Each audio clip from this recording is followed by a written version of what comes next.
Today we're going to talk about death.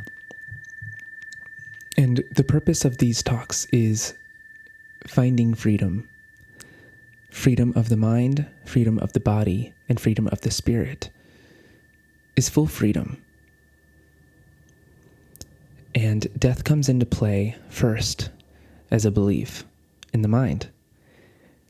And that belief, such as all beliefs, is what causes any suffering, all types of suffering. Believing in the mind will lead to struggles, it'll lead to suffering. So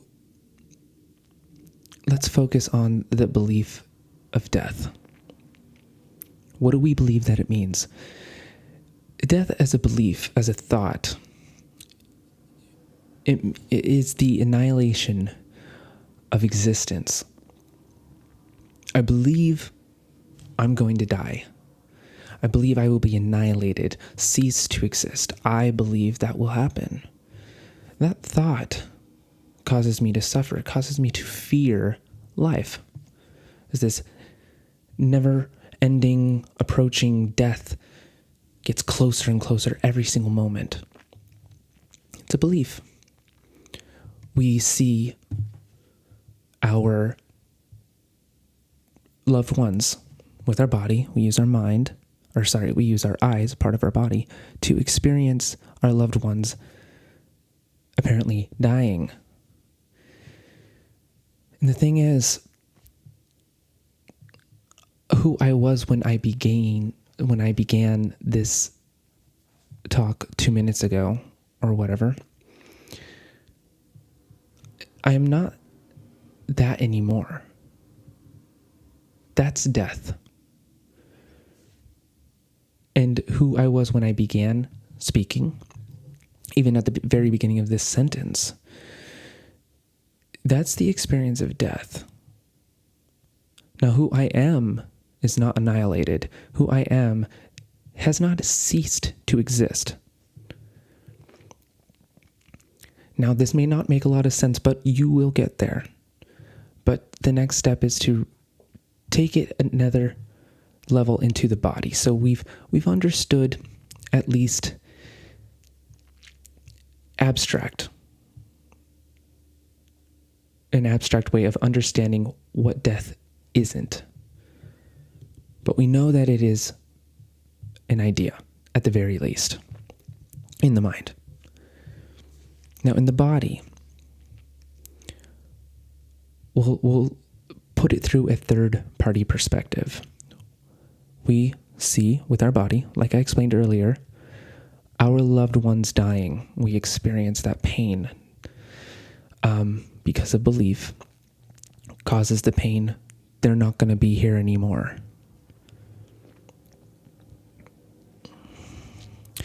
The body, much like a tree, much like the earth, all bodies, much like this microphone, much like my phone or the camera on it that is allowing light to come through and be recorded in some way, somehow.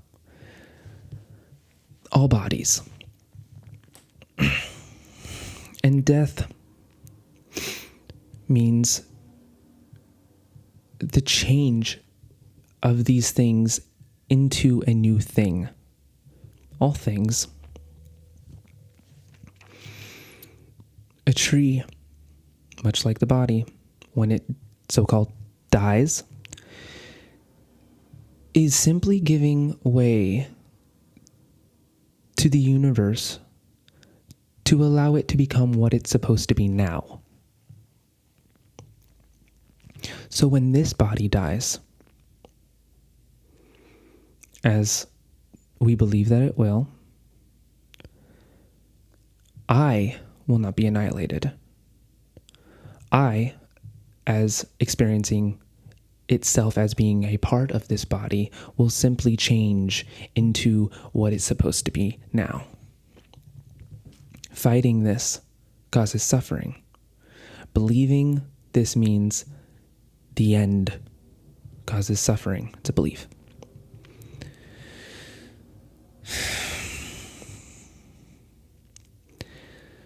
Now, when we look at the soul, we experience a bit of a juxtaposition when we put the soul up against death. Can the soul die? What is the soul? We'll explore that later, but for now we're exploring death.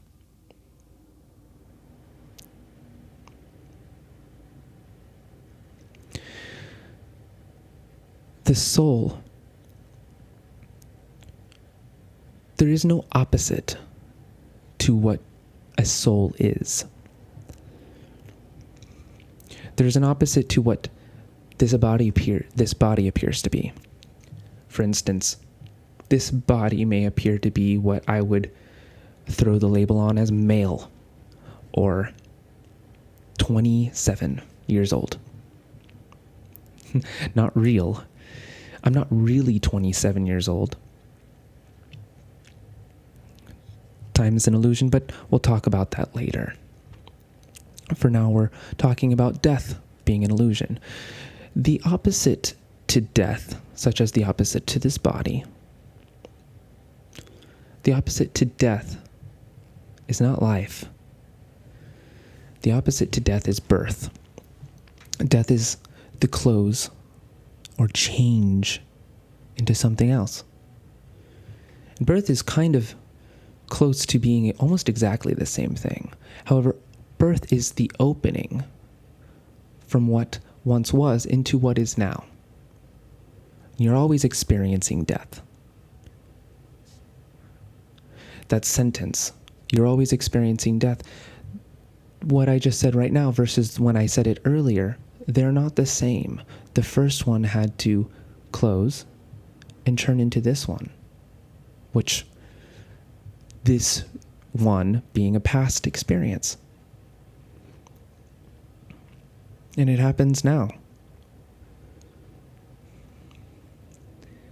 So full freedom is really knowing you will not be annihilated. You're not going to die. You're also not going to be born. You never were born. And what I mean by that is fully experience what it is that makes you who you are. How do you stay? Think about that. You eat things, you drink things, and they appear to keep you alive. Your heart beats, your lungs breathe, your hair grows, your back hurts, and then it doesn't anymore. That's death. Change. One thing ends for a new thing to begin.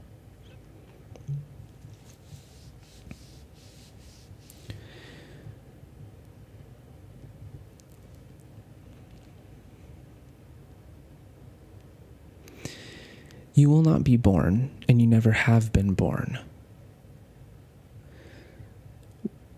The tiny particles and all of the material and the vibrational energy that creates what you are in this present moment always was there.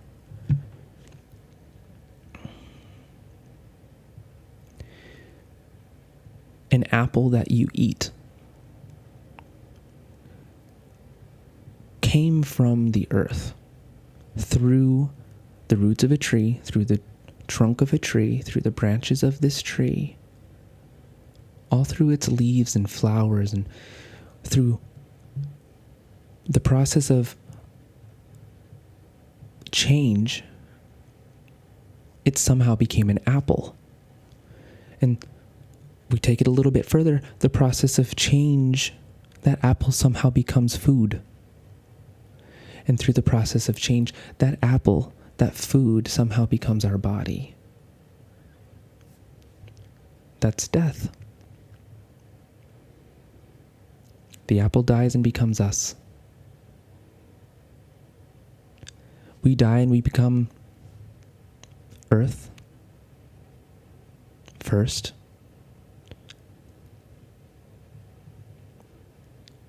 Just like what we were before we were born. Not truly born. Just moving, just changing. If I want to create another human through the process of what we would call birth, it simply is me giving part of myself to another part of this universe. And that collision creates something. It may be a baby. It may be a new idea. It may be a new experience. Whatever it is, death happened. But birth happened too, as both can't exist without the other. But life always was.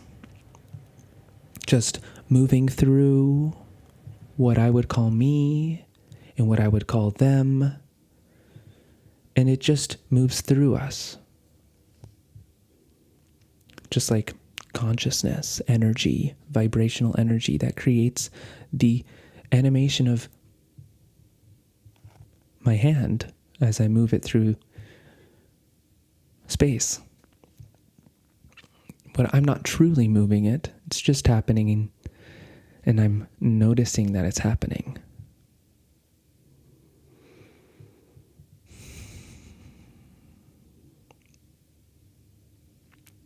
You're not really what you think you are.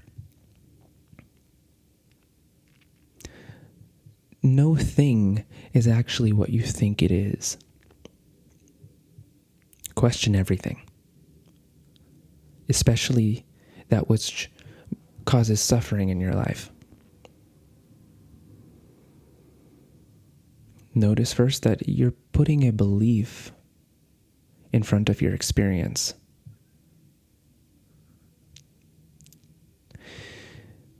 Belief and experience are incompatible. Reality is not obligated, and most of the time will prove that it truly isn't the experience of your ideas, of your thoughts, of your beliefs. Always expecting reality to prove that our thoughts are true. We assume. Never truly experiencing, never really diving into experimenting with what's really going on here. And I am you and you are me because I don't experience the universe. I'm not outside of it looking at it. I'm in it. I am it.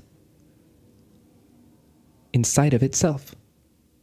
I am that which sees itself.